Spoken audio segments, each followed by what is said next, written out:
Asosbo Studio and Microsoft recently conducted a new Q&A which had some awesome information in it, so today we're going to take a look at all of that. First up then is some details on the upcoming UK and Ireland update. This was originally scheduled for release during January, but has now been delayed for release between the 9th and the 11th of February. There's also some nice additional information available about the update, saying that it will bring 50cm digital elevation maps to the UK, in addition to 20cm aerial data. In terms of cities that will be getting a full 3D upgrade, these will be London, Birmingham, Oxford, Cambridge and Bristol.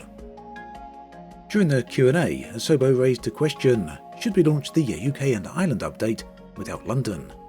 I think their point was really that the delay for the update was caused by the new 3D data being used for the cities.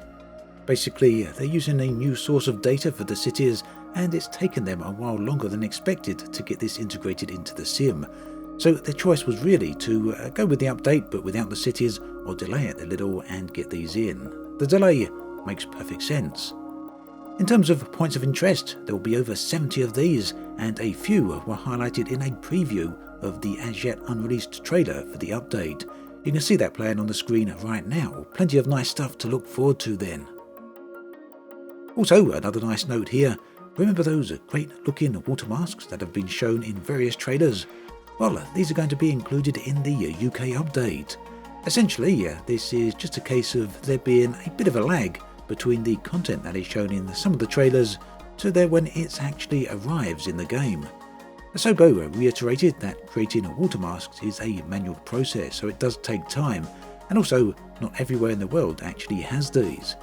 However, they also want to make a list or an image that will show some simmers where all the currently available water masks are located. Now, we all know that Asobo are very keen to keep Flight Simulator updated with loads of regular content. The latest update will bring us to World Update 3, but what about World Update 4? Well, Asobo have disclosed that this will cover France, Belgium, Netherlands and Luxembourg. And this World Update 4 will be due at the end of March, so not too far away at all. Outside of World Updates, updates to the sim itself are continuing. Sim Update 3 then is due at the end of February, and this will, among other things, focus on a huge Garmin update. The G1000 and the G3000 updates will be getting numerous navigation additions, improvements and fixes. Weather updates are also on the card, and this will specifically focus on some UI improvements with a special focus on the wind elements. A new addition to the sim will also allow simmers to make tweaks to the plane engines and the centre of gravity. I don't think these are going to be major changes, but basically just small tweaks, and Asobo are doing this in order to allow players to make small changes to the behaviour of planes so that users can get the feel of the plane much closer to what they're actually used to. There'll also be some improvements to the graphics, and this will include some contrails. That's something I'm really looking forward to seeing, and very nice to hear. In future updates coming after Sim Update 3, there will be the addition of landing effects such as smoke when touching down on runways and dust when landing on grass. Eventually, Asobo also want to deliver landing effects to water and snow as well. Now, the wish list is a list of highest voted requests by the community, the top of which is fly-by-wire. Fly-by-wire, of course, are the community developers behind the awesome A320, which many feel is a huge improvement over the default version of the plane. Asobo want to make sure that this will be available in-game via the marketplace. However, this requires more work from Asobo, as they will need to add a freeware section to the marketplace, and additionally they also need to ensure that all the legal boxes are checked and ticked before adding anything in. A replay feature is also coming. Initial functionality will be simple, but it's something that can be added to later. No release date just yet on this. Directx 12 was a particularly big subject for this Q&A, and it's going to bring a lot of performance improvements to the sim.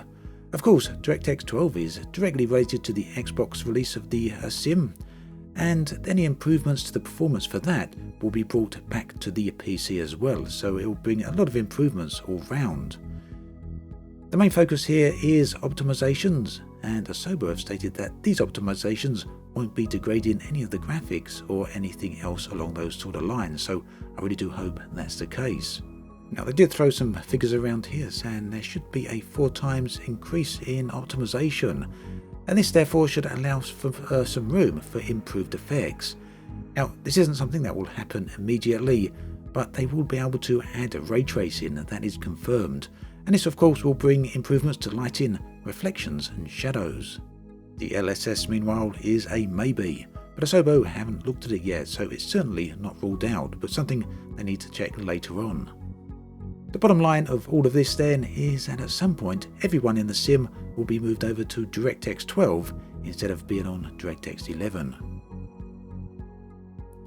Now, there's also some discussion on weather and mountain terrain.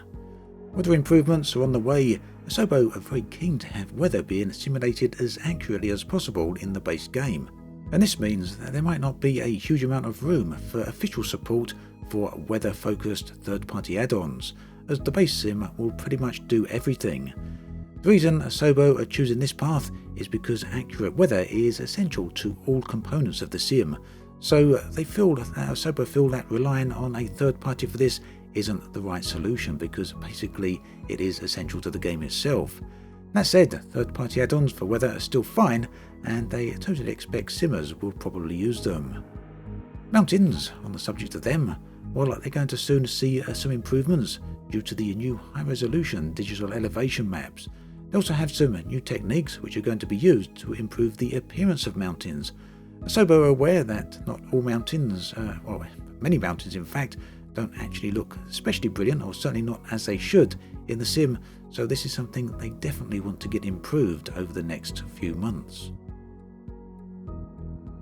Now, the VR update was added back in December, and Asobo want to keep focusing on improving this. So they've added a new VR dedicated feedback snapshot, and this allows players to leave feedback to Asobo. This keeps the VR issues and requests on a separate list, making them easier to identify. Now, in terms of support for headsets, Flight Simulator uses OpenXR, and this means that a wide range of devices are supported. It also means that not all functionality of all devices are currently supported.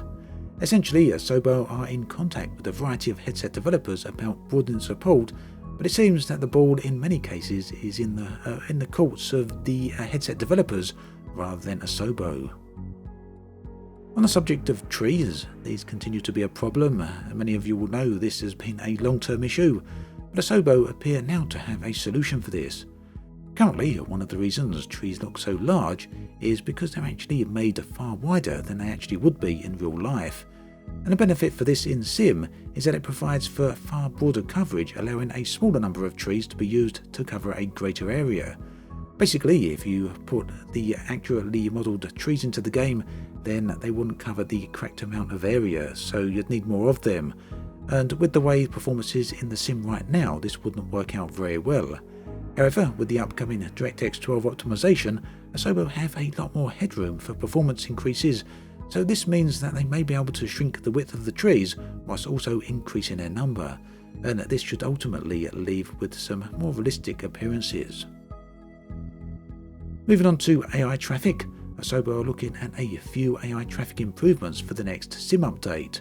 One of these will include an update to the volume and accuracy of traffic, and from what I understand of this, the current system works in a way that actually removes AI planes that don't have accurate flight details, or to put it in another way, if the sim isn't sure about the details for any specific AI flight, then it simply doesn't include that flight in the sim.